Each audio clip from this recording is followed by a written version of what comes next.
제 호가 있어요, 호가. 예, 몽상이라고.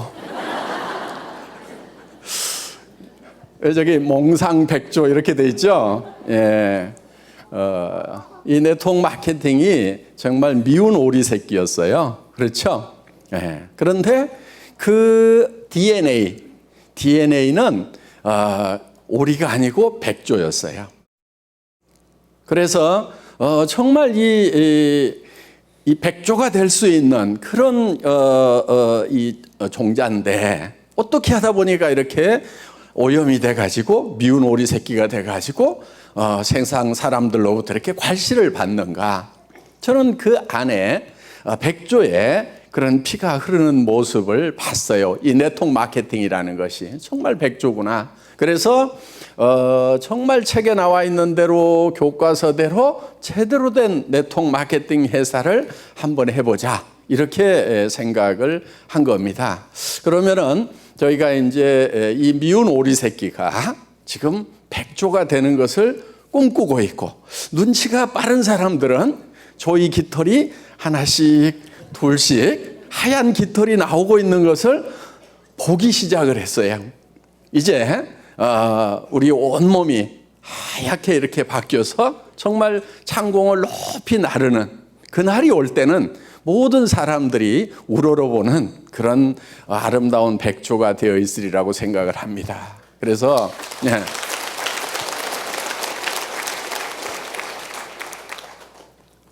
이 네트워크 마케팅을 천덕꾸러기 오리 새끼에서 우리가 백조를 만들어 보자 하는 거예요.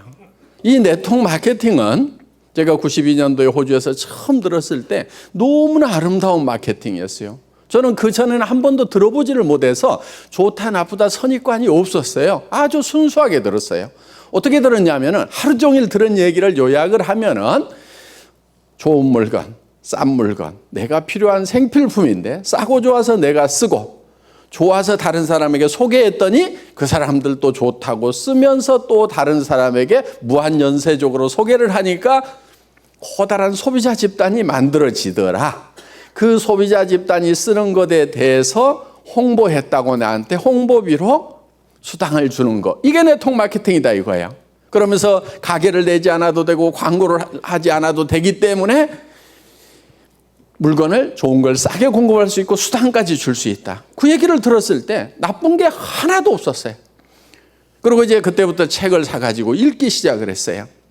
여러 책을 읽으면서 정말 제 머릿속에는 아름다운 마케팅이 그려졌던 거예요. 그런데 세상에는 그런 마케팅이 없었어요. 저도 이제 그런 회사에 가서 마케팅을 하면서 제 머릿속에는 아름다운 마케팅이 있었지만 옆에 사람들이 하는 것을 보고 또 경영자가 하는 걸 보고 다른 회사가 하는 걸 보고 따라서 갔던 적도 있어요. 그런데 그것이 실패로 끝나더라고요. 그래서 제 머릿속에 들어있는 이 아름다운 마케팅이 왜 실현이 되지 않을까? 그래서 이 업계를 떠나려고 했었는데 그래도 미련이 자꾸 남았었어요. 이론적으로 문제가 없다고 하면은 실제로 실현이 됐을 때도 문제가 없어야 되는데, 그래서 정말 이론적으로 이론대로 교과서대로 책대로 순수한 네트워크 마케팅을 한번 구현을 해보자. 그래도 안 되면은 나는 이 업계를 떠나겠다. 이렇게 생각을 하고 이렇게 시작했던 회사가 이제 애텀이라는 회사입니다. 그것이 하나씩 실현이 되면서 정말 이 네트워크 마케팅, 이것은 미운 오리 새끼가 아니고 정말 백조라는 것이 점점 증명이 되어가고 있다 하는 겁니다. 이제 여러분들이 어떻게 성공해야 되는지 하는 이 성공의 법칙에 대해서 제가 이렇게 후계자 한 사람을 잘 양성을 해놨거든요. 예, 그래서 이제 뭐 코수염도 없고 하지만은 나와서 강의를 해줄 겁니다. 여러분들 잘 들으시고 여러분들의 성공적인 삶을 기획하는 꿈을 갖는 그런 밤이 되시기를 바랍니다. 예. 이제 여러분들은 정말 네트워크 마케팅의 새로운 역사를 써나가는 애텀이라는 회사를 만나셨고, 그 애터미의 지금 진면목을 하나씩 소개받고 계십니다. 저희 애터미가 역사를 새로 쓰겠다고 하는 것은 지금까지 50년, 더 길게는 약 70년의 네트워크 마케팅 역사가 뭔가 잘못된 부분들이 있다 하는 겁니다. 그 역사가 잘못됐기 때문에 지금 사회적인 인식이 좋지 않다 하는 거예요. 그래서 이 네트워크 업계를 욕하고 다단계 업계를 욕하고 있는 그 사람들을 원망할 것이 아니고 정말 우리가 새롭게 해나가야 된다 하는 겁니다. 그래서 애텀이라는 회사는 기존의 네트워크 마케팅 회사들, 그것이 합법적이든 불법적이든 그런 회사들하고 경쟁하지 않겠다. 그런 회사들하고 경쟁하는 것만 가지고는 의미가 없다. 그래서 저희는 정말 일반 사람들이 수당 안 받아도 그냥 필요한 물건 사러 가는 할인 매장이나 TV 홈쇼핑이나 인터넷 쇼핑몰하고 정말 품질과 가격 면에서 당당하게 경쟁을 해서 정말 우리가 더 싸게 파는 그런 업종이 되겠다. 그러면서도 우리가 수당을 덤으로 줘야 그것이 진정으로 덤으로 주는 수당이지, 가격 올려가지고 그걸 가지고 다시 수당이라고 풀어주고 있으면은 그게 무슨 의미가 있겠느냐 하는 거예요. 그래서 누군가를 희생시켜 가면서 이렇게 하고 있는 그런 돈을 버는 것, 그런 것은 의미가 없다 하는 거예요. 그렇기 때문에 아직 사회적 인식이 썩 좋아지지 않고 있는데 애터미가 처음으로 이제 정말 일반 유통보다도 더 싸게 파는 회사로 자리매김을 하고 있고, 그리고 정말 기업 전반적인 면에서 합법적이면서도 도덕적인 그런 경영. 그래서 정말 우리 납품업체에 대금 지불하는 것도 정말 단 하루도 미루지 않고 즉각적으로 현금 지불을 하는, 그래서 일반 업체들보다도 훨씬 더 도덕적인 그런 경영을 하고, 그리고 세금을 내는 데 있어서도 저희 직원들한테 제가 부탁하는 게 있어요. 털어도 먼지 안 나는 회사가 되어야 된다. 털어서 먼지 안 나는 놈 없다고 그러는데 세상에 다 먼지가 나도 애터미만은 털어도 먼지가 안 나는 그런 회사를 반드시 만들어야 된다고 제가 주문을 하고 있습니다. 그래서 이제는 정말 존경받는 그런 업종으로 자리매김을 해야 되겠고, 그 선봉에 애터미가 앞장을 서겠다는 거예요. 그러면은 정말 그렇게 해서 잘 되는 모습을 반드시 보여준다고 하면은 다른 업체들도 저희의 뒤를 따르리라고 생각을 하고, 그리고 이 네트워크 마케팅의 역사는 새롭게 쓰여지리라고 생각을 합니다. 앞으로도 우리의 자세를 흐트리지 않고 더욱 정진을 해야 되겠다고 생각을 하고 있고, 여러분들은 이제 그런 회사를 만나셨습니다. 그리고 앞으로 이제 이 네트워크 마케팅 업종은 정말 진정으로 존경받는 업종으로, 그것이 5년이 걸릴지 10년이 걸릴지 20년이 걸릴지는 모르지만은 반드시 우리 살아있는 동안에 정말 존경받는 업종으로 만들어 놔야 되겠다는 다짐을 여러분과 함께 하고 싶습니다. 여러분 다 같이 다짐하십니까? 네. 감사합니다. 이제 여러분들이 이 애터미를 만나셨다고 해서 가만히 있는데도 성공이 보장된 것은 아닙니다. 저희 애터미가 정말 이 서민의 삶에서 상류층으로 올라갈 수 있는 신분의 수직 상승이 가능한, 어떻게 보면 이 시대의 유일한 사다리라고 얘기들을 합니다. 실제로 우리 앞에는 그거를 증명할 만한 일들이 지금 여기 벌어지고 있고, 이 우리 성공하신 리더분들이 거기에 대한 확실한 답입니다. 그래서 앞으로 더 많은 성공자들, 정말 서민에서 가난한 뱅이에서 정말 가장 역할도 제대로 못해서 가정이 뿌리채 흔들렸던 그런 상태에서 이제는 사회적으로 봤을 때 상류층으로 올라가고, 또 이제 주변으로부터 존경받는 그런 이제 사회적 지도자로서의 역할을 할 수 있는, 정말 신분이 수직 상승하는 그런 이제 유일한 사다리를 애터미가 제공을 하는 겁니다. 그러면은 애터미가 그 사다리를 제공을 하지만은 결국 그 사다리를 올라가야 되는 것은 여러분 개인, 여러분 각자가 올라가셔야 된다 하는 거예요. 세상에는 누구도 저 위에까지 그냥 올려주는 경우는 없습니다. 그래서 여러분들이 어떤 마음가짐으로 이 사다리를 올라갈 것인가 하는 거예요. 이 사다리는 매우 쉽게 되어 있습니다. 정말 누구나 다 올라갈 수 있도록 이렇게 만들어 놨어요. 사다리라는 것은 한 계단만 올라가면은 그 다음 계단도 올라갈 수 있고 그 다음 계단도 올라갈 수 있고 그 다음 계단도 올라갈 수가 있어요. 한 번에 로얄 마스터까지 올라갈 수 있는 사람은 아무도 없습니다. 또 자기 힘으로만 로얄 마스터까지 올라갈 수 있는 사람도 아무도 없어요. 그렇지만은 여러분들이 판매사까지만 간다고 하면은 여러분 밑에 있는 사람 중에서도 나도 판매사를 할 수 있겠다 하는 사람은 나오게 되어 있다 하는 거예요. 그렇기 때문에 다른 사람과 힘을 합해서 그걸 만들어 나가는 거다 하는 겁니다. 그리고 그것이 만들어지는 성장의 원동력은 뭐냐면은 바로 우리 제품입니다. 우리 제품은 생필품이에요. 생필품이라는 것은 싸고 좋으면 반드시 팔리게 돼 있어요. 단 하루만 없어도 삶의 질이 뚝 떨어집니다. 돈이 없어도 써야 되는 것이고 경기가 나빠도 써야 되는 거고 심지어는 빚쟁이에게 쫓겨 도망 다닐 때도 써야 되는 거예요. 빚쟁이에게 쫓겨 도망 다니더라도 이는 닦고 다닐 거 아니에요. 온 나라가 파산이 되더라도 머리들은 감습니다. 머리는 어떻게든 돈을 구해서라도 머리는 감고 다녀요. 그리고 도리어 경기가 나빠지면 화장품은 더 팔립니다. 왜 그러겠어요? 남편들이 실업률이 높아지면 여성분들이 버려야 되기 때문에 맨낫으로 못 나가니까 한 세트씩 구비해서 찍어 바르고 나가느라고 경기가 나빠지면 화장품 매출은 뜨게 돼 있어요. 그래서 생필품이라는 것은 경기를 타지 않아요. 그리고 이것은 우리가 팔아내서 푸시아웃을 하는 것이 아니고 소비자가 풀이하는 거예요. 땡겨서 사는 거예요. 떨어지면은 그 다음날 까지는 무조건 사야 되는 거란 말이에요. 그렇기 때문에 가격이 싸고 품질만 좋다고 하면은 그 경쟁력만 확보를 하면은 이거는 무조건 팔려나가게 돼 있는 거예요. 그렇기 때문에 우리가 그거를 성장 동력으로 하는 거예요. 그거는 마치 생명력만큼이나 끈질기고 강렬한 그런 성장력을 가지고 있는 것 하는 거예요. 단 그것이 값싸고 좋기만 하면은 게임은 끝나버리는 거예요.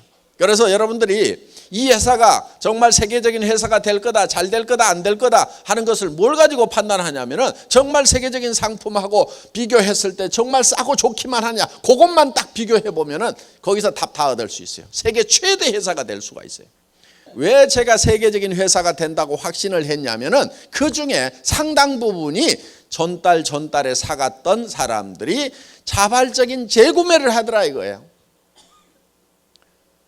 네트워크 마케팅 회사에서 유지 조건이 없는데 자발적인 재구매가 일어난다고 그러면요, 이거는 핵폭탄과 같은 거예요. 핵폭탄. 엄청난 폭발력을 가지고 있는 거예요. 그래서 저는 그때 게임 끝났다. 6,200만 원 파는 회사가 세계 최대의 이 유통회사가 될 거라는 확신을 저는 딱 갖는 거예요. 3개월은 초조했어요. 3개월은 정말 이 자발적인 리피트 오더가 나올 것이냐 안 나올 것이냐, 몇 프로가 나올 것이냐 봤는데 거의 100%. 게임 끝났다. 이렇게 생각을 한 거예요. 지금 커져나가고 있는 겁니다. 그 연장선상에서 커져나가고 있는 거예요. 자, 여러분들이 이제 이 애텀이라는 사다리를 만났고 그 사다리에 한 단계만 올라가면은 틀림없이 그 밑에서도 또 밀고 올라오는 사람이 있어요. 그러면 양쪽에 두 명의 판매사가 생기면은 나는 밀려서 다이아몬드가 되고, 그리고 그 판매사가 되면은 그분들도 다이아몬드가 되려고 할 거 아니에요. 그러면은 또 나는 밀려서 샤론 노즈가 되고, 그럼 이제 1,000만 원대 올라가는 거예요. 쉬워요. 너무 어렵게 생각하니까 못하는 거예요. 고민하지 마세요. 고민할 만큼 그런 어려운 일들이 아니에요.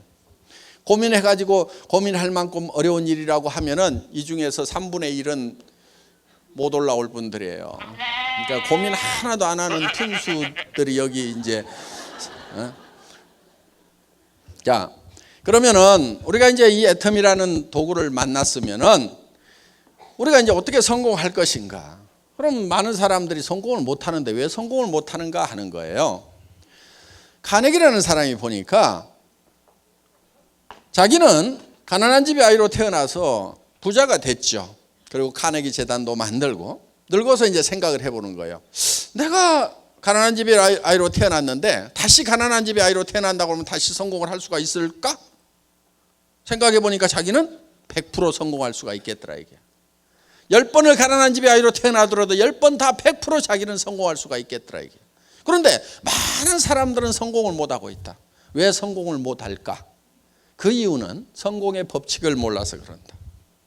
그래서 이 성공의 법칙이라는 걸 이제 알려줘야 되겠다고 생각을 합니다. 자, 많은 사람들이 0세에서부터 시작을 해서 30세까지 공부를 합니다. 준비를 하죠. 30세에서 60세까지는 대개 일을 합니다. 일을 건성건성합니까? 열심히들 합니까? 다들 잘 살아보겠다고 열심히들 해요. 그리고 이제 한 90세까지 삽니다. 이게 노후예요. 그런데 30년이나 준비를 하고 30년이나 일을 했는데 결과를 보니까 1%만 성공자가 됐더라. 즉 부자가 됐더라 하는 거예요. 4%의 사람은 겨우 경제 문제를 해결을 했더라. 그러니까 다른 사람한테 손 벌리고 살지는 않을 정도는 됐다. 부자는 아니지만은. 그리고 15%의 사람은 타계를 했더라. 세상을 떠났어요. 잘못 살았죠. 10%의 사람은 일도 없고 일은 있는데 돈이 없어가지고 하루벌이 일을 하고 있더라. 나머지 70%의 사람은 일도 없고 돈도 없는 상태에서 노후를 맞이하게 되더라 하는 거예요. 자, 이게 다른 나라의 통계, 오래전 통계이다 보니까 정확성에 대해서는 좀 견해 차이가 있을 수 있지만은 어떻든 이 99%나 되는 사람들이 실질적으로는 성공자가 되지 못하고 1%만이 성공자가 된다 하는 거예요.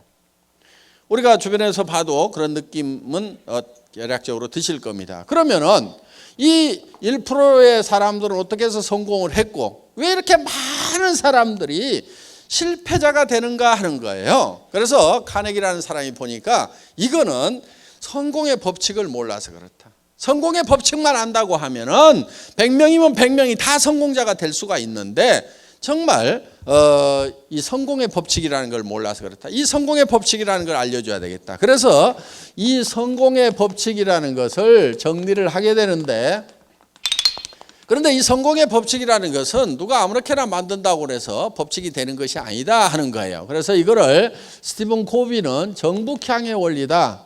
이렇게 표현을 했습니다. 그러니까 북쪽이라는 것은 정해져 있다. 그러니까 성공의 법칙이라는 것도 정해져 있다 이거예요. 자, 손가락 한번 들어보세요. 손가락. 여기 속리산 들어오느라고 지금 동서남북이 헷갈리실 거예요. 북쪽이 어딘지 한번 가르쳐 보세요. 북쪽이 어디예요? 북쪽이. 중구난방입니다. 자, 이쪽이 북쪽이라고 하는 사람이 제일 많은 것 같아요. 그럼 지금부터 여기를 다수결의 원칙에 의해서 북쪽이라고 정하겠습니다. 그럼 여기가 북쪽이 됩니까? 확신할 수가 없어요. 뭘 갖다 대봐야 되죠? 나침판을 갖다 대봐야 되는 거예요. 그런데 나침판을 대보기 전에도 북쪽은 이미 정해져 있는 거예요. 우리가 나침판을 대보면 북쪽이 어디라는 걸 확인한다 이거예요. 그러니까 성공의 법칙이라는 것도 정해져 있어요. 그대로 따라서 하면은 성공하는 거고 그대로 따라서 하지 않으면 실패자가 된다 하는 겁니다. 이거는 누가 아무렇게나 만드는 것이 아니고 마치 자연 법칙과 같이 이미 정해져 있는 거다. 자연 법칙도 정해져 있죠. 해는 동쪽에서 떠서 서쪽으로 지고 물은 높은 곳에서 낮은 곳으로 흐르고 한반도에는 사시사철 봄, 여름, 가을, 겨울이라는 사계절이 있다 이거예요. 그래서 봄이 지나면 여름이 반드시 오게 되어 있다 하는 겁니다. 이게 자연 법칙이에요. 그래서 이 법칙을 어겨가면서 예를 들면 농사를 짓는다든가 이렇게 해가지고는 절대로 성공할 수가 없다. 그래서 이런 것을 농장의 법칙이라고도 얘기를 합니다. 농장의 법칙. 자, 농장의 법칙이라고 하는 것은 반드시 자연 법칙에 맞춰가지고 농사를 지어야만 되는 거다 하는 거예요. 자, 우리는 이 농장의 법칙이라는 거, 농사 짓는 거는 우리가 다 잘 알기 때문에 농부가 어떻게 해서 농사를 짓는지를 가지고 이 성공의 법칙이라는 걸 한번 정리를 해보자 하는 겁니다. 농부가 맨 먼저 하는 것이 무엇이죠? 밭 갈아요? 밭을 사야 갈죠. 그럼 또 돈이 있어야 밭을 사죠. 그렇죠? 예. 그러니까 사실은 이것저것 얘기를 하지만은 실질적으로 농부가 맨 먼저 하는 것은 무엇을 얼마만큼 거둘 것인가를 맨 먼저 결정을 해요. 고구마를 거두려면 밭을 사야 되지만은 쌀을 거두려면 논을 사야 되는 거예요. 그렇기 때문에 무엇을 거둘 것인가가 먼저 머릿속에 들어온 다음에 그 다음에 밭이든 논이든 땅콩을 거두려면은 모래밭을 사야 되는 거예요. 그러니까 무엇을 거둘 건지에 따라 가지고 그 다음 모든 것들이 결정이 되게 돼 있다는 거예요. 그래서 농부의 머릿속에 맨 먼저 들어오는 것이 무엇을, 첫 번째, 두 번째, 얼마만큼 거둘 것인가. 자, 우리가 농사를 지을 때는 거두는 것부터 하지 않고 실제로는 심는 것부터 하는데 맨 먼저 하는 것이 거둘 것인가를 먼저 결정한다 하는 거예요. 자, 그러면은 우리가 인생 농사를 지을 때 결국은 어떤 모습으로 거둘 것인가 하는 것이, 내 인생의 마지막 모습이 어떤 것이 될 것인가 하는 것이 내 머릿속에 먼저 들어와야 된다 하는 거예요. 자, 그러면은 이 농부의 머릿속에 무엇을 얼마만큼 거둘 것인가 하는 것이 들어와야만이 거기에 따라 가지고 어떤 의사결정을 하는 거예요. 이런 것을 보통 MBO 뭐 이렇게 부릅니다. Management by Objectives. 그래서 Objectives, 목표라는 것을 가지고 매니징을 한다, 의사결정을 한다, 이런 뜻이에요. 그러니까 최종적으로 거둘 것을 가지고 의사결정을 해요. 자, 쌀 10가마를 거둬야 되겠다고 쌀 10가마, 쌀 10가마. 그러니까 무엇을 얼마만큼이 먼저 머릿속에 들어왔어. 그러면 그 쌀 10가마에 의해 가지고 논이 몇 평, 모짜리는 몇 평, 벽시는 몇 말, 농기구는 뭐, 인부는 얼마, 농자금은 얼마, 이런 것들이 전부 쌀 10가마라는 것이 먼저 결정되고 나서 나머지가 쪼록 결정이 돼요.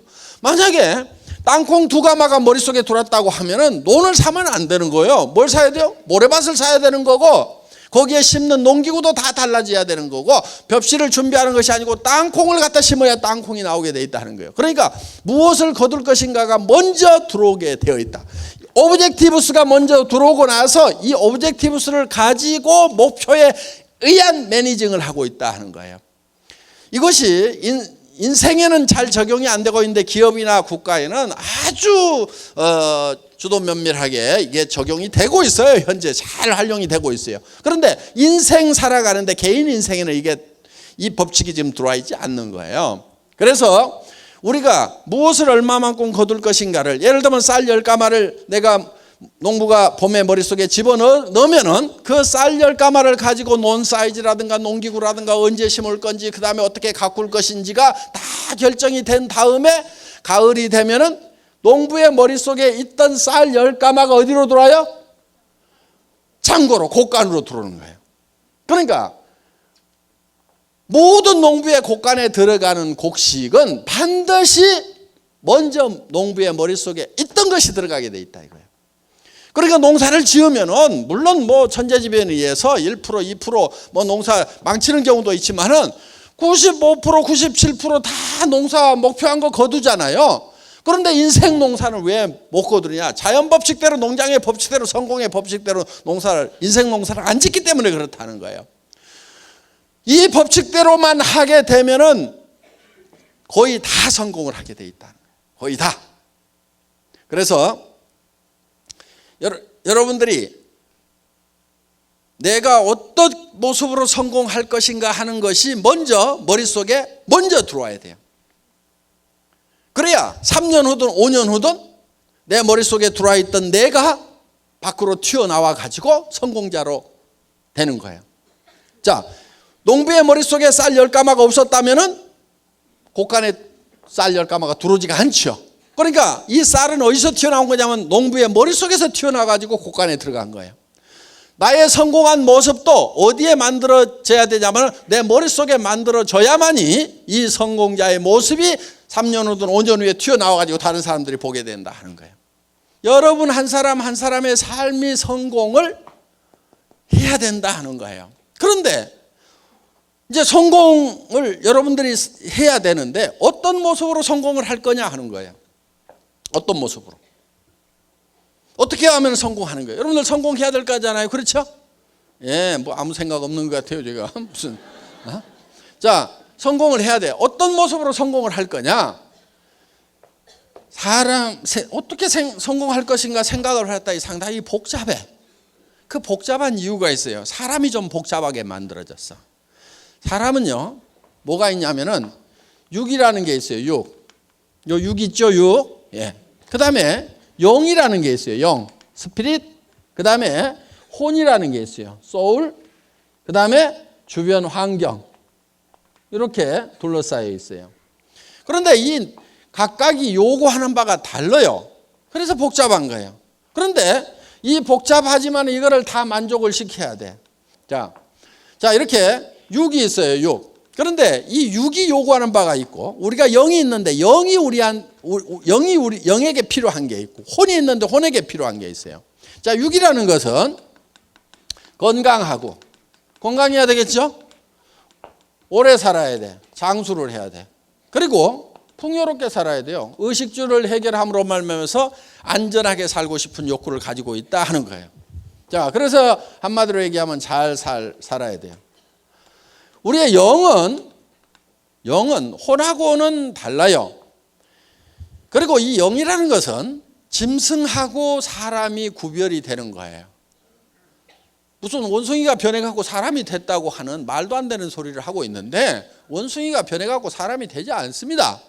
그러면 원숭이를 개처럼 끌고 다니면 안 되죠. 그렇죠? 조상님인데 잘 모셔야지.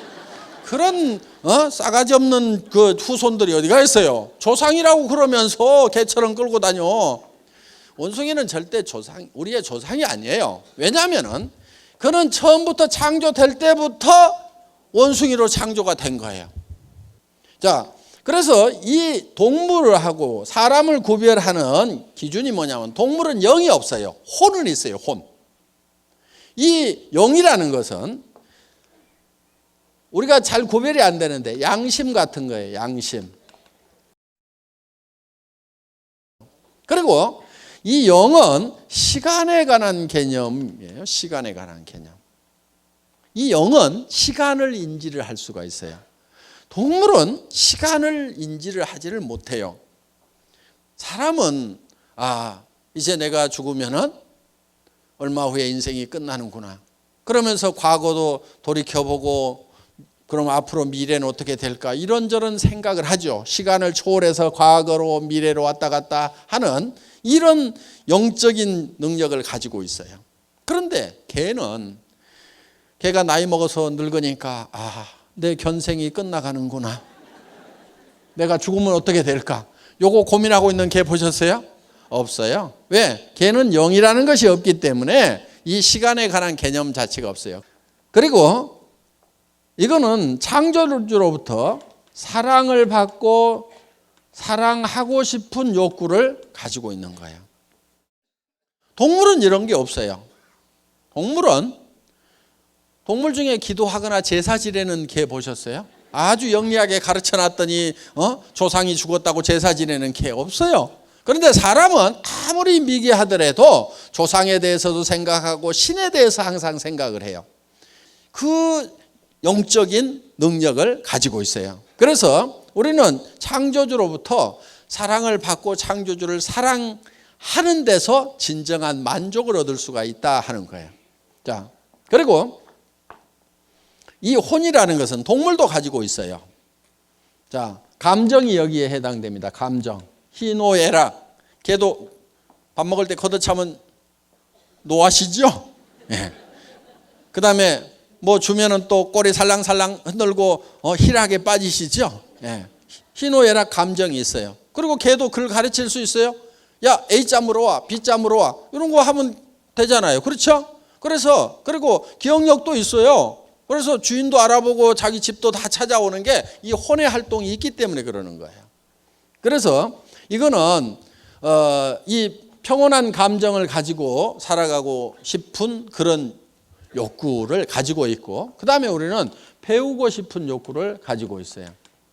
그 다음에 우리는 주변 환경에 대해서 공헌하고 싶은 욕구를 우리는 가지고 있어요. 왜 우리는 주변 환경에 대해서 공헌하고 싶은 욕구를 가지고 있냐면은 이 자연 환경과 사회적 환경에 대해서 우리는 반드시 이로움을 끼치고 어떤 좋은 영향을 미치고 싶은 그런 욕구를 가지고 있다 하는 거예요. 그런데 남을 위해서나 또 이런 어떤 환경을 위해서 아무런 이로운 일을 하지 않고 죽게 되면은 죽을 때 나는 참 쓸모없는 사람이었구나.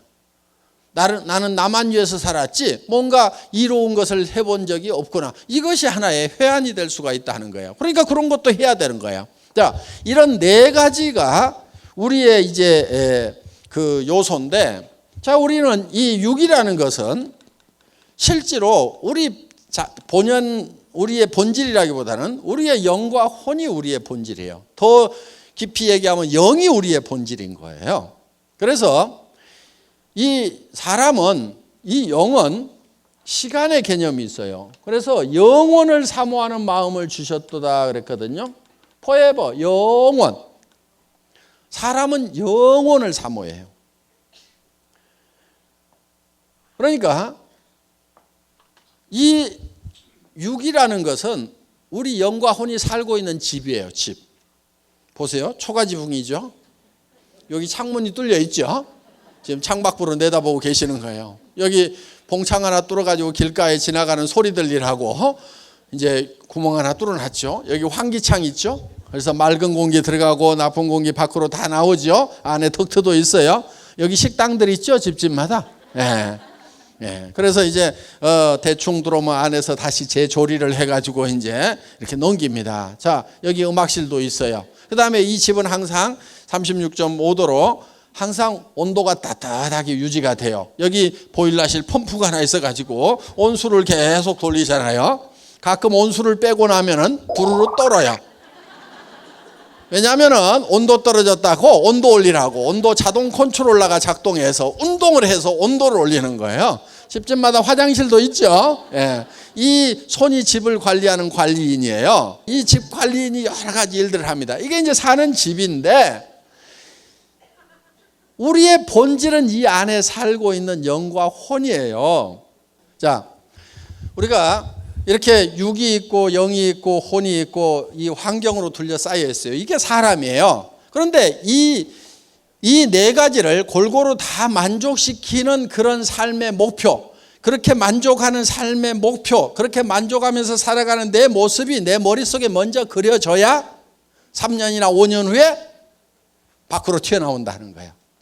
우리 사원 두 번째가 생각을 경영한다 하는 게 있죠. 생각을 경영한다. 그 얘기는 우리 머릿속에다가 우리의 성공한 모습을 그려 넣으라 하는 거예요. 비전을 메이킹하라 하는 겁니다. 그래서 이거를 그려 넣으면은 마치 농부의 머릿속에 쌀 10가마가 그려지느냐 땅콩 2가마가 그려지느냐에 따라 가지고 농사를 어떻게 짓는 것이 결정이 되고 가을이 됐을 때 쌀이 들어올 거냐 땅콩이 들어올 거냐가 결정이 되듯이 내 머릿속에 내가 성공한 모습을 어떻게 그릴 거냐 하는 것이 대단히 중요하다 하는 겁니다.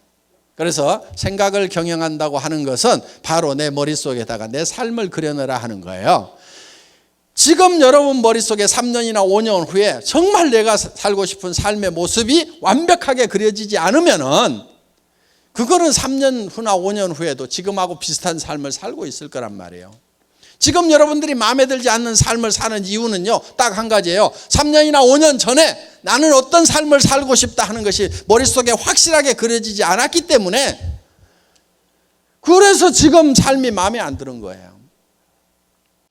그래서 우리 머릿속에다가 내가 살고 싶은 삶의 모습을 그려 넣어야 되는 거예요. 그래서 우리는 건강하게 살아야 되겠죠? 그럼 운동을 어떻게 해야 되겠다 이런 거 계획을 다 세워가지고 해야 되는 거예요. 그 다음에 오래 살아야 되겠죠. 풍요롭게 살아야 되겠죠. 그러면 통장에 돈이 얼마가 있어야 되겠다. 집은 어떤 집에 살아야 되겠다. 차는 어떤 차를 타고 다녀야 되겠다. 내가 기부는 어떻게 하고 살아야 되겠다. 이런 것들이 착착착착착 나와 있어야 된단 말이에요. 그 다음에 정말 내가 양심을 어기지 않고 정말 영원히 사는 문제에 대해서 정말 진지하게 생각하고 자, 우리는 이제 공헌하는 삶도 살아야 되겠다 하는 거예요. 그런데 이게 각각 떨어져 있지가 않고요. 사실은 이게 하나로 엉겨 있어요. 그래서 우리는 이 육이라는 게 있는데, 육은 잘 살며, 여기 혼이 있죠.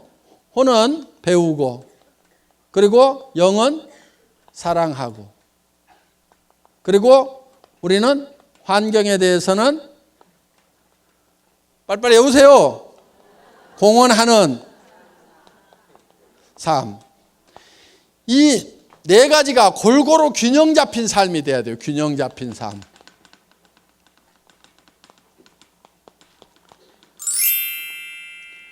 밸런스드 라이프가 돼야 되는데, 이 균형이 깨지게 되면은 최소율의 법칙이 가지고 다 좋은데 건강이 안 좋아. 그러면 그걸로 불행해지는 거예요. 건강하기도 하고 뭐 한데 돈이 없어. 그럼 그것도 불행한 거예요.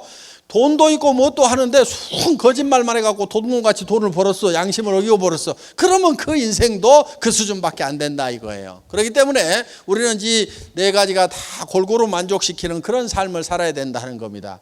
그런데 이 네 가지가 떨어져 있는 것이 아니고 한데 어우러져 있어요. 그래서 우리가 이걸 각각 띄워놓고 보면 아무것도 아닌 게 돼버려요. 예를 들면 아이고 잘 살면 뭐해 이런 사람들 있잖아요. 근데 우리가 잘 살아야 되는 이유는요, 사랑하는 사람이 있기 때문에 우리가 잘 살아야 되는 거예요. 내가 못 살게 되다 보니까 내 자식도 못 살고 내 마누라도 못 살고 내 남편도 못 살고 내 부모도 자식 걱정하다가 돌아가시게 되고 가난이 대물림 되고 이런 문제가 발생을 한단 말이에요. 그래서 자녀들이 고민 하고 살아가다가 이 세상이라는 벽을 넘기지 못해갖고 자살하는 청소년들이 늘어나고, 자살까지는 안 하더라도 좌절해서 실망하고 힘이 빠져가고 살아가는 이 젊은이들에게 정말 우리가 뭔가를 이 젊은이들에게 힘을 주기 위해서는 우리가 잘 살아야 된단 말이에요. 그렇게 하려면 또 배워야 되겠죠. 그래서 이 잘 살아야 되겠다는 욕구가 약한 사람은요, 그 마음에 사랑이 식어서 그러는 거예요. 사랑이 식어서. 이 애텀이라는 도구, 학력도 필요 없고 미모도 필요 없고 나이도 안 따지고 자본도 필요 없고 경험도 필요 없고 기술도 필요 없고 정말 하겠다는 열망 하나만 가지고 누구나 다 성공하는 이런 사다리가 마련됐음에도 불구하고 그거를 열심히 오르지 않는 사람은 이유는 딱 한 가지예요. 그 마음에 사랑이 없는 거예요. 여러분들이 정말 내가 몸이 부서져도 좋다, 내가 어떤 희생을 치르더라도 정말 내 사랑하는 사람들을 위해서 잘 살 수 있는 길만 있다고 하면 나는 몸이 부서져라고 일을 하겠다고 그렇게 마음의 준비가 되셨냐 하는 거예요. 그렇게 마음의 준비들이 되셨어요? 목소리들이 좋고. 준비가 되셨어요? 네. 예. 정말 우리는 사랑하는 사람이 있기 때문이라도 잘 살아야 돼요. 제가요, 정말 저희 집사람을 사랑해서 결혼했거든요. 1년을 쫓아다녔어요. 그래서 결혼을 했는데 제가 월급쟁이 17년 하다가 나와가지고 기업을 하나 했어요. 월급쟁이 노후 대책이 안 되더라고.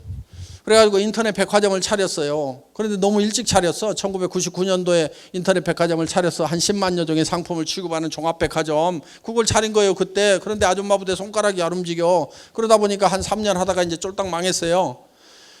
그래가지고 이제 집도 날라가고 차도 날라가고 이제 완전히 50만 원짜리 월세방에 가가지고 이제 쫄쫄 굶고 살게 된 거예요. 그러다 보니까 막 간경화도 오고 당뇨도 심해지고 그래갖고 의사인 친구가 너 더 이상 일하지 말래. 그래가지고 일도 못하다 보니까 이제 갑자기 집사람이 나가가지고 어디 가서 돈 벌려고 그러니까 얼마 받겠어요?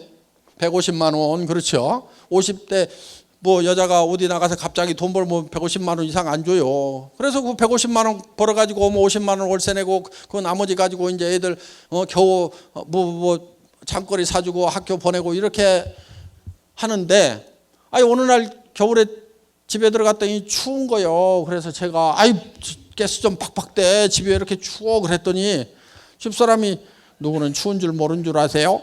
이렇게 얘기를 하는 거예요. 자기도 춥지만은 자기도 떨고 있다 이거야. 당신이 돈 많이 벌어오면 나도 팍팍 뗄 줄 안다 이거요. 그래서 내가 돈 없을 때는 돈 아끼는 거 아니오. 팡팡 쏘. 그랬더니 얼마나 억장이 무너지겠어요. 그러니까 이제 전에 같으면 아무 말도 안 하고 그 말 참 재밌네 그러던 사람이 50만 원짜리 월세방 살면서 팍팍 쏘 돈도 안 벌어다 주고 그러니까 당신이 그렇게 사고를 하니까 우리가 이 모양 요꼴이 됐다고 그러면서 그래가지고 이제 찌그덕 어느 날 우리 집사람이 그러더라고.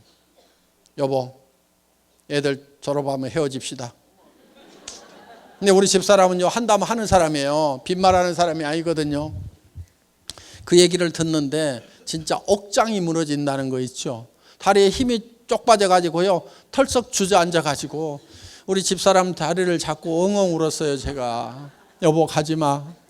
내가 지금 당신을 보낼 수가 없다. 지금 당신 가면은 살 집도 없지, 노후대책 자금도 없지, 가가지고 어떡하려고 그러냐고. 여보, 가더라도 내가 집도 사주고 노후대책 자금도 다 마련해가지고 줄 때 가더라도 그때가 지금은 내가 절대 보낼 수가 없어. 그랬더니 아이고, 어느 천년에요. 지금은요, 집도 사줬고요, 노후대책 자금도 다 마련해가고 통장에 자기가 따로 관리하고 있는데 요즘에는 간다는 말을 안 해요.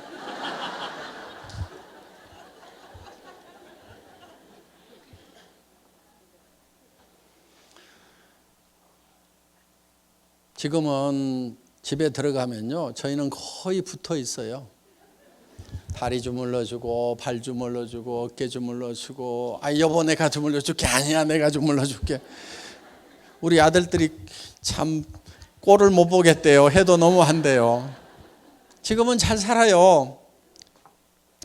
그래서 정말 우리가 사랑을 하기 위해서라도 반드시 잘 살아야 된다. 그러니까 진정한 열정이 어디서 나오냐면 이 세 가지가 합해지는 데서 이게 진정한 열정이 나온단 말이에요. 열정이 없는 사람은 사랑이 식은 거예요. 정말 꺼져가는 사랑의 모닥불을 헤집어 가지고라도요, 다시 그 불을 지펴야 돼요. 그러면 열정이 나와요. 내가 이 사랑하는 자녀들을 위해 가지고 반드시 내가 잘 살겠다. 우리 남편 평생 아침 일찍 나가지고 저녁 때 파김치가 되도록 가족을 위해서 희생했는데, 여보 오늘부터는 아니면은 2년 후부터는 푹 쉬어. 누가 그러더라고. 자기가 제일 듣기 싫은 노래가 있대. 아빠 힘내세요. 우리가 있잖아요. 그 노래 듣기 싫. 지금 힘내가지고 축굴동 살동하고 있는데 뭘 힘을 더 내라고 그러냐고. 그런 노래 부르지 말고 노래를 바꿔요. 아빠 푹 쉬세요. 제가 다 할게요. 이렇게 좀 해주면 아빠들이 얼마나 좋아하냐고. 그 대신에 3년만 기다려요. 이렇게 오늘부터 빨래하고 청소하고 난 밖으로 나가서 뛰어야 되니까 여보 알았지? 이렇게 해가지고 와이사스 당신이 데려야 돼요 하면서 다 맡기는 거야. 또 와이사스 안 데려 입으면은 그 에쿠스 안 사줄 건데 와이사스만 다려도 에쿠스 나올 건데 어떡할까요? 내가 저 와이사스 다릴까요? 아니면 에쿠스 볼로 갈까요? 이렇게 하면 와이사스 금방 다려요. 자, 그래서 우리 머릿속에 정말 나의 삶이라는 한 편의 영화가 만들어져야 돼요. 그 영화가 만들어져서 정말 내가 어떤 삶을 살고 있는지, 그래서 건강하고 활기차고 이것이 머릿속에 그려져야 되는 거예요. 내가 어떤 차를 타는지, 친구들을 만나면 내가 어떤 도움을 주고 베풀고 있는지, 친척들은 다 내가 어떻게 챙기는지, 이런 것이 머릿속에 쫙 그려져 있어야 된단 말이에요.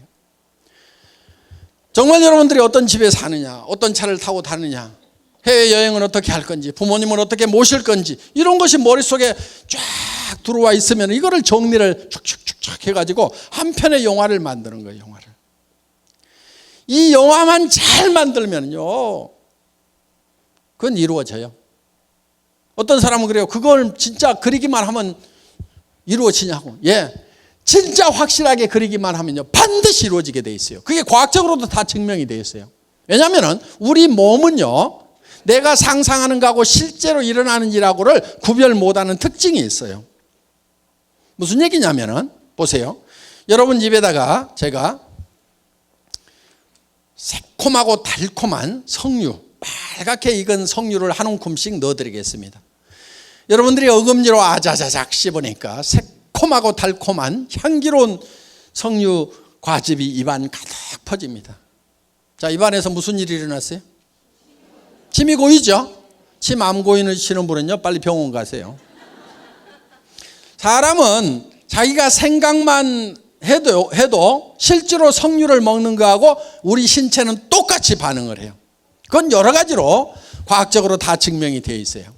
그래서 그거를 자기 충족적 예언이라고 하는데, 자기가 충족할 만큼, 풀필이 될 만큼, 자기가 만족할 만큼 어떤 생각을 하게 되면은 몸이 거기에 맞도록 바뀌어버린다 하는 거예요. 또 쉬운 예를 하나 들어볼게요. 여러분 아침에 피곤하시죠? 일어날 때 몸이 천근만근 피곤하시다 하시는 분들, 제가 한 방에 싹 고치는 방법 가르쳐 줄게요. 물론 우리 해모임 드셔도 돼요. 그런데 해모임보다도 더 특효가 있어요. 여러분 주머니 속에 한 달에 3천만 원씩만 꼬박꼬박 들어오면은 어때요? 아침에 젖은 솜처럼 몸이 무거울까요? 아니면 깃털처럼 가벼울까요? 웬만한 잔병은요 다 낫고요, 면역력 기똥차게 올라가게 돼 있어요. 면역력 쫙 올라가. 웬만한 잔병은 다 없어져요. 한 달에 3천만 원씩만 들어오면은 다 없어지게 돼 있어.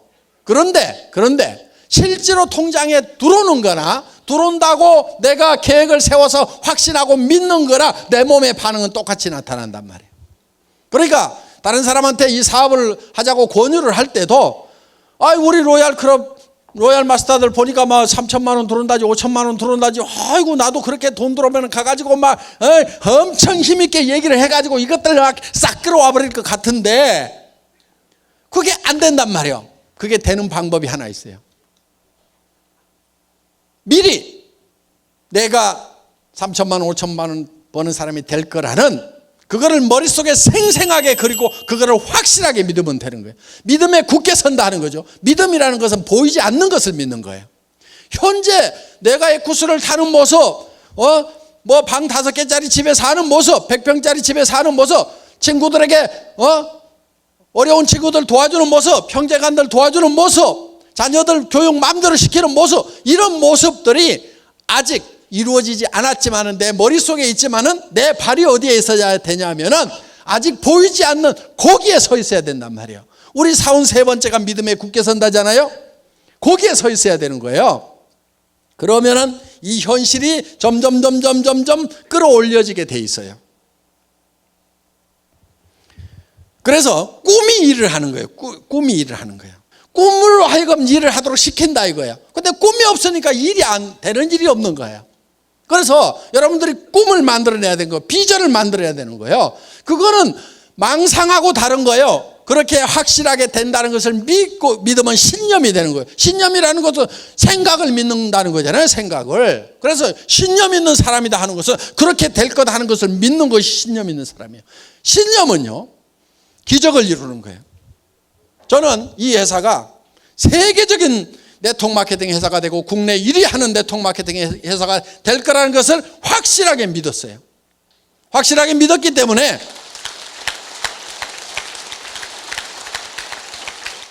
박정수 크라운 마스터가 처음에 만났을 때 어디서 만났냐면 오리탕집 하다가 망한 아줌마예요.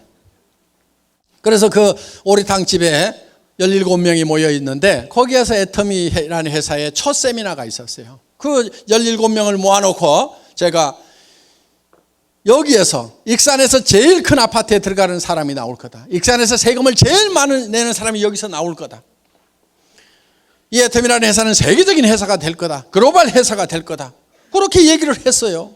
그리고 크라운 마스터가 되면은 에쿠스를 주겠다고 얘기를 했어요. 3억 원을 주겠다고 얘기를 했어요. 그런데 그때 제가 타고 간 자동차는 얼마짜리였냐면 280만 원짜리 중고 카니발이었어요.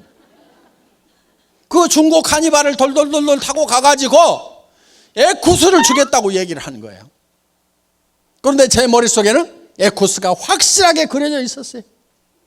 제 머릿속에 있던 그 에쿠스가 지금 튀어나와가지고 지금 박정수 크라운 마스터가 타고 다닌단 말이에요.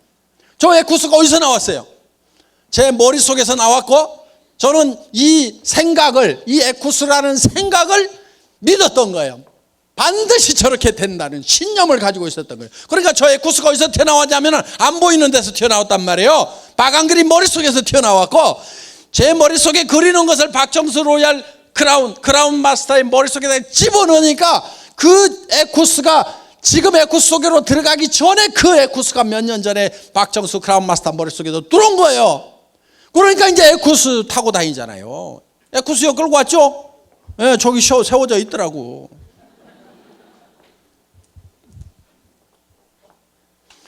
신념은 기적을 이루는 거예요. 여러분 여기 오신 분들 어떻게 보면 되게 가난한 분들이 많으리라고 생각을 합니다. 또 왕년에 잘 살았지만 한바탕 엎어먹은 분들도 있을 거고, 뭐 노후 대책은 뭐 그런 대로 돼 있지만은 베풀 돈이 없어가지고 또 앉아 계시는 분도 있을 거고, 지금 꼴가닥 죽게 생긴 사람도 있을 거예요 지금. 그리고 마이너스 통장 때문에 엎어치기 하느라고 정신없는 분도 있을 거고, 다음 달 어떻게 살아갈 건지 앞이 캄캄한 분도 있을 거고, 그거를 벗어나는 유일한 길은 여러분들 머릿속에 정말 내가 한 달에 3천만 원씩 벌고 5천만 원씩 번다는 것을 확실하게 믿는 거예요. 그러면 여러분들의 표정이 바뀌고 말투가 바뀌고 눈빛이 바뀌고 행동이 바뀌게 돼 있어요. 그래서 머릿속에다가 생생하게 그리라 이거예요. 생생하게. 그리고 그걸 믿고 굳게 거기에 서 있으라 이거예요. 자, 그렇게 하려고 그러면 한 편의 영화를 만들어야 됩니다. 내 머릿속에 한 편의 영화가 돌아가야 돼요. 그렇게 하려고 그러면 이제 여러분들이 시나리오를 만들어야 되는데, 영화를 만들기 위해서, 자, 그런데 이 인생 누구누구의 인생 시나리오 이렇게 돼 있는데, 여기에 보면은 이렇게 이제 동그라미가 있고 여기 가서 이런 항목들이 쭉 있어요. 요 양식을 나눠 드릴 거예요. 그럼 여러분들은 이거를 가지고 이제 칸을 메꿔 가지고 내일 제출하시고 발표하시면 됩니다. 전원 다 쓰셔야 돼요. 자, 그러면은 여기 네 가지가 여기 다 들어가야 된단 말이에요. 그러면은 6 건강, 그럼 건강 집어넣자 이거예요. 그 다음에 우리가 잘 풍요롭게 살려고 그러면 주택 문제가 있죠. 그 다음에 또 뭐가 있어요? 자동차. 예, 자동차. 또 여행도 다녀야 되겠죠. 그 다음에 뭐 건강 썼고요. 또 사랑하는 자녀들 교육도 있겠죠. 효도도 있겠죠. 또 뭐 있어요? 뭐 봉사도 있겠죠. 뭐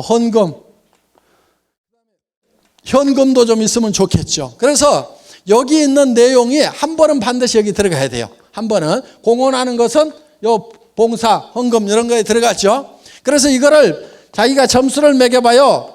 10점 만점 해가지고 건강, 아이고 타고나서 그런 대로 좀 된다. 주택, 아이고 내가 살고 싶은 집에 비하면 2점밖에 안 된다. 자동차, 아이고 면허증도 없어. 빵.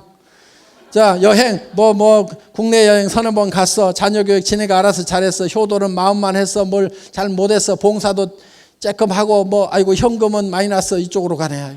그래서 이렇게 하다 보면은 요 동그라미가 이렇게 나와요. 이거를 쭉 연결을 해보면은 요게 내 인생 수레바퀴예요. 요게 찌그러져 있고 적으면은 잘 안 굴러가는 거예요. 그럼 이것이 요게 10점 만점이 되면은 10점 만점을 연결하면 커다랗고 둥그런 수레바퀴가 되는데, 커다랗고 둥그런 수레바퀴가 되려고 하면은 어떻게 돼야 되는지 10점 만점을 여기다가 쓰시라 하는 거예요. 그러면 주택 문제, 내가 지금 30평 전세 살고 있다. 그러면 현재 30평 전세인데 살고 싶은 집은 70평 구매하는데 얼마 들어요? 70평. 예? 그냥 10억 잡어. 중간 좀 해가지고.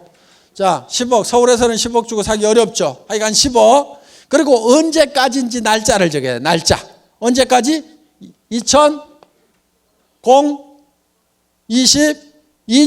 이렇게. 딱 적으란 말이에요. 날짜를. 5년 후, 10년 후 이렇게 적지 말아요. 내년에도 5년 후, 내년에도 5년 후, 내년에도 평생 5년 후. 그러니까 못을 딱 박으란 말이에요. 여기다가. 그리고 중간 단계를 하나 더 적을 수도 있어요.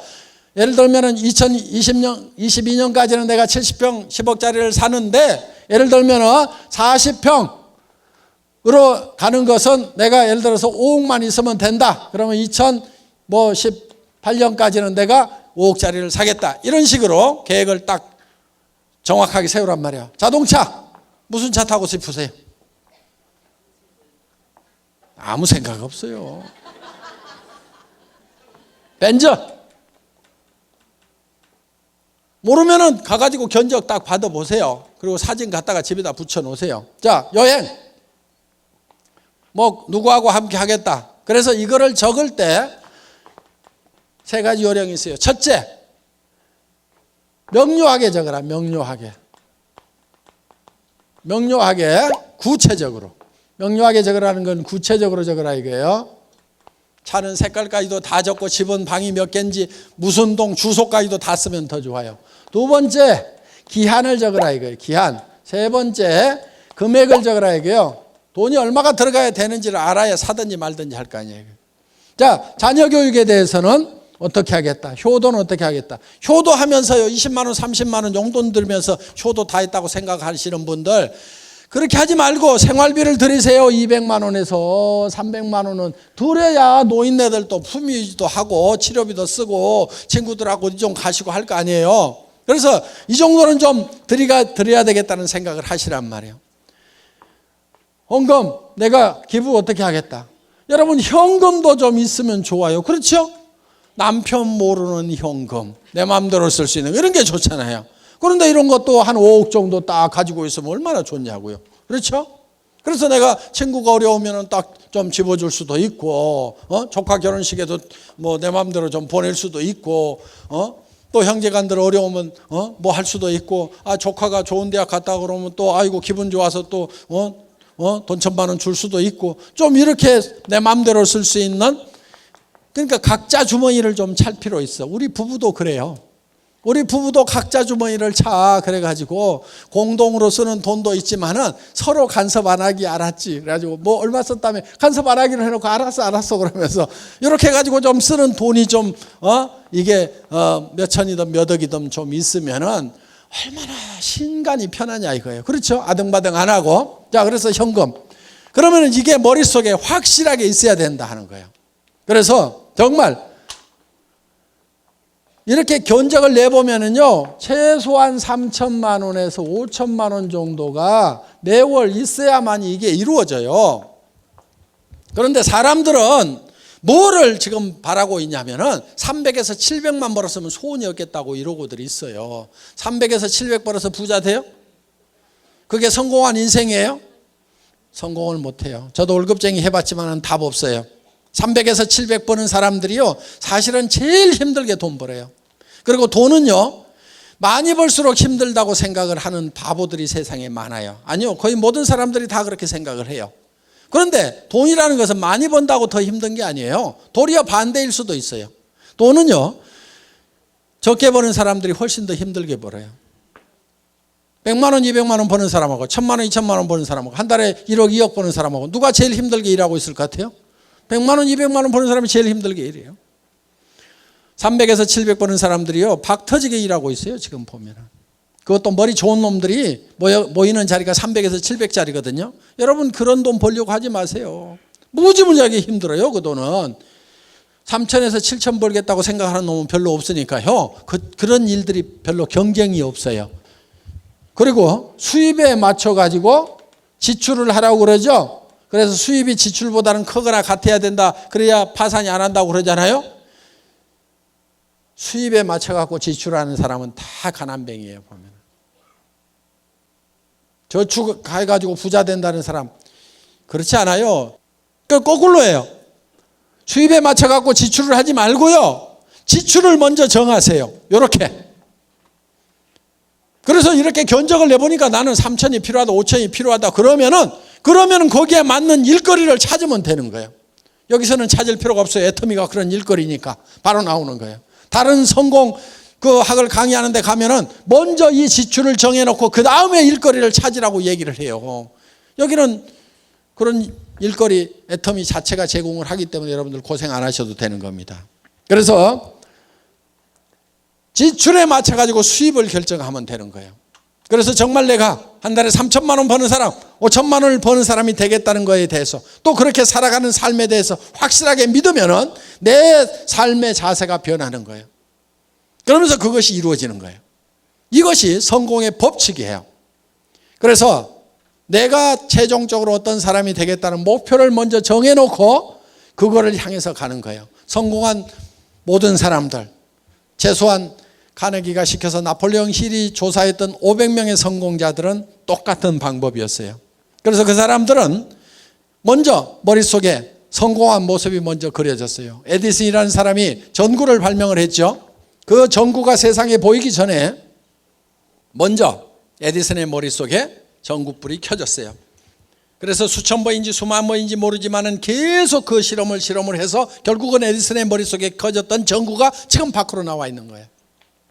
성공의 원리는 다 그래요. 포드라는 사람이 자동차를 만들 때도 자동차에 물결이 넘치는 도로를 생각을 했어요. 그래서 어떻게든 자동차를 싸게 만들려고 하면 대량 생산을 해야 된다. 대량 생산하는 방법은 컨베이어 시스템이다. 그렇게 해서 오늘날 마이카 시대를 열어놓은 거예요. 성공한 사람들은 다 성공한 그 모습이 먼저 머릿속에 그려져 있었던 거예요. 여러분들도 머릿속에다가 뭘 그려야 되냐면 내가 성공적인 삶을 살아가는 나의 삶이라는 한 편의 멋있는 영화, 그 영화는 내가 홀라당 반할 만큼의 영화가 돼야 돼요. 그렇게만 될 수 있다고 하면 나는 어떤 희생이라도 감수하겠다고 생각할 만큼 그런 멋있는 영화, 정말 풀필이 되는, 내가 충만할 수 있는 그런, 만족할 수 있는 그런 영화를 만들어내야 되는 거예요. 애누리 하지 마세요.